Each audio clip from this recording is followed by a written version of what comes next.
आता अजून एक मुंबईकरांकरता मोठी बातमी आपण बघणार आहोत। उपनगरातील अकृषिक कर म्हणजेच एनए टॅक्स वसुलीला आता स्थगिती देण्यात आली आहे। मुंबई उपनगरातील रहिवाशांना बजावण्यात आलेल्या अकृषिक कराच्या नोटीसांना स्थगिती देण्यात आली आहे, त्यामुळे मुंबईकरांना मोठा दिलासा मिळाला आहे। महसूल मंत्री बाळासाहेब थोरात यांनी या संदर्भात घोषणा केली। ही घोषणा करतानाच कायमस्वरूपी या नियमात बदल करण्याकरता समिती गठीत करण्यात येईल असंही जाहीर करण्यात आलं।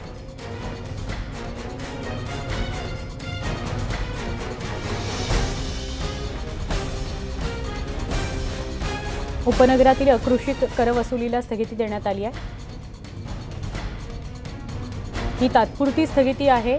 एक समिती गठीत करण्यात आलेली आहे, ती या करासंदर्भात काय तो निर्णय घेणार आहे। महसूल मंत्री बाळासाहेब थोरात यांनी या संदर्भातली घोषणा केली।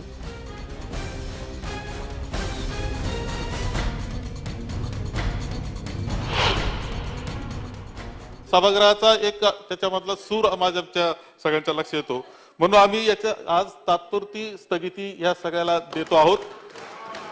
आणि याच्यातले जे काही आपलं निर्णय मुद्दे मांडलेले शहराकरता, मुंबई शहराला लागू नाहीये हे लक्षात घ्या, मुंबई शहराला लागू नाही, तर जे काही आता हे आहेत त्या सगळ्यांचा विचार याच्यामध्ये केला जाईल।